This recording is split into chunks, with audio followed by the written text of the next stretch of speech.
এসে পড়েছে সূচনা নতুন নতুন কথা নিয়ে, সাথে থাকবা সূচনা। বুঝছো বন্ধুরা, পেঁপে লেখার পাকা গজা মরে তরে, কয়জনে এ কথা বিশ্বাস করে বলো মরে? আমি তো অনেক অনেক অনেক বিশ্বাস করি, বিশ্বাসী এই কথায় অটুট বিশ্বাসী। সূচনা কেন বললাম? কারণ যুগে যুগে আমি যত মানুষ দেখেছি, যারা বেশি বাড়ছে, যারা বেশি করছে, তাদের অবশেষে হয়েছে ধ্বংস, পরিণতি করুণ, হাস্যকর। তোমরা যদি ইতিহাস ঘাটার অনেক পরিণতি দেখতে পারবা, যেমন মির্জাপুর অনেক অনেক অনেক অত্যাচার করার পরে ভালোবাসা তো তার ভালো লাগে নাই, তাকে যে ভালোবাসা দিয়ে আগলা রাখছিল সিরাজউদ্দৌলা, এটা আর ভালো লাগে নাই, তাই সে জুলুমকারী হয়ে উঠেছে এবং সে পাখা গজাইছে, যার কারণে তার পাখা গজার কারণে ওরা চেষ্টা করেছে, ওরা চেষ্টার কারণে ফল কি হয়েছে?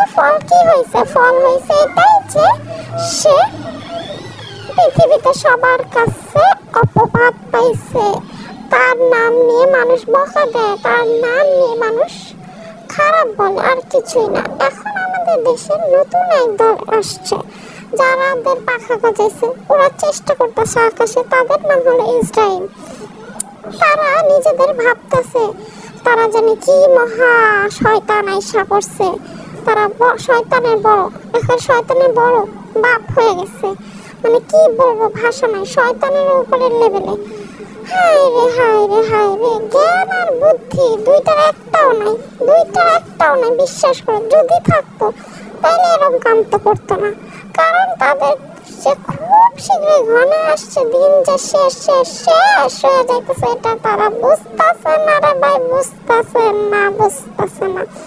এখন যেভাবে পাখির মতো করে মানুষ মারতেছে, কিছুদিন পরে ওদের পিসা মারবে, মুসলিমরা পায়ের তলায় পিসা মারবে। মিলাইয়া নিয়ে সূচনার কথা বন্ধুরা, সূচনা সর্বদা সত্য কথা বলার চেষ্টা করে। যাদের পাখা গজাইছে, ইতিহাসে তাদের পাখা ছাটার মানুষ আল্লাহ পাঠাইছে, বুঝছো? কি বলবো তোমাদের, ইসরায়েল মনে করতেছে এখন তাদের পাখা গজাইছে, বিশেষ করে নেতানিয়াহু না, আমি যেমন মানে শুয়ে পড়ছে, তার সিরানাম সো ফানি। কি বলবো, আমার ভাষা নাই বন্ধুরা, ভাষা কমে গেছে। যাই হোক, একটা কথাই বলবো, সেটা হলো তোমরা এরকম ইসরায়েলের বিরুদ্ধে কথা বলো, কারণ তারা মুসলিমদের হত্যা করতেছে বিনা দোষে। অবশ্য তোমরা ওদের বিরুদ্ধে কথা বলো আর না বলো, আল্লাহ অবশ্যই বলবে, এবং তাদের পাখা ছাটার সময় এসে গেছে, খুব শীঘ্রই তাদের পাখা ছিটে দেওয়া হবে। যারা নিজেদের মনে করছে দুইটা ডানা আছে, শয়তানের ডানা, তারা তো জানে না, খুব শীঘ্রই হবে ধ্বংস। সূচনার হাসি পায় এই কারণে যে শয়তানের দুইটা পাখা নিয়ে মনে করতেছে সে জানি কি আয়সা পড়ছে বিশ্বের শাসন কর্তা, কচু কর্তা। পারে না তো, কিছু জ্ঞান নেই, বুদ্ধি নেই, মাথার ভিতরে গিলু নাই। যদি থাকতো তাহলে এরকম কোনো কিছুই তারা করতে পারতো না। কি বলবে, সূচনার সত্যি ভাষার অনেক অভাব পড়ছে, কারণ কোনো জ্ঞান বুদ্ধি মানুষ তো এরকম কাজ করতে পারে, কিন্তু জ্ঞান আর বুদ্ধি যা আছে সে কোনোদিন এরকম কাজ করতে পারে না।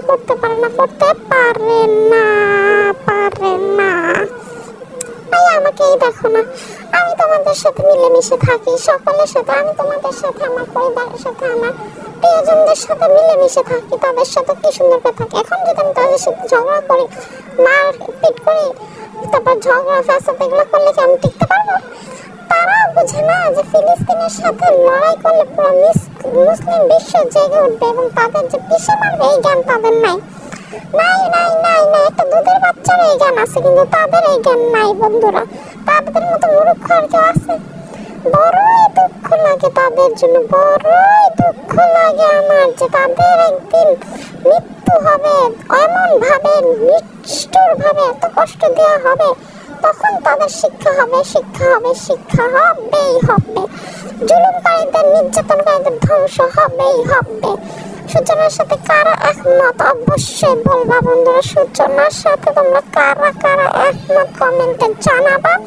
আর এরকম নতুন নতুন ভিডিও আরো দিবে সূচনা, তাই সূচনা থাকবা পাশে। তোমাদের বাসি ভালো, আমার পাশে অবশ্যই থাকবা, আমাকে বাসবা ভালো। আজ এই পর্যন্তই, পরে আবার তোমাদের সাথে দেখা হবে। তোমরা ভালো থাকবা সবাই, আল্লাহ হাফেজ।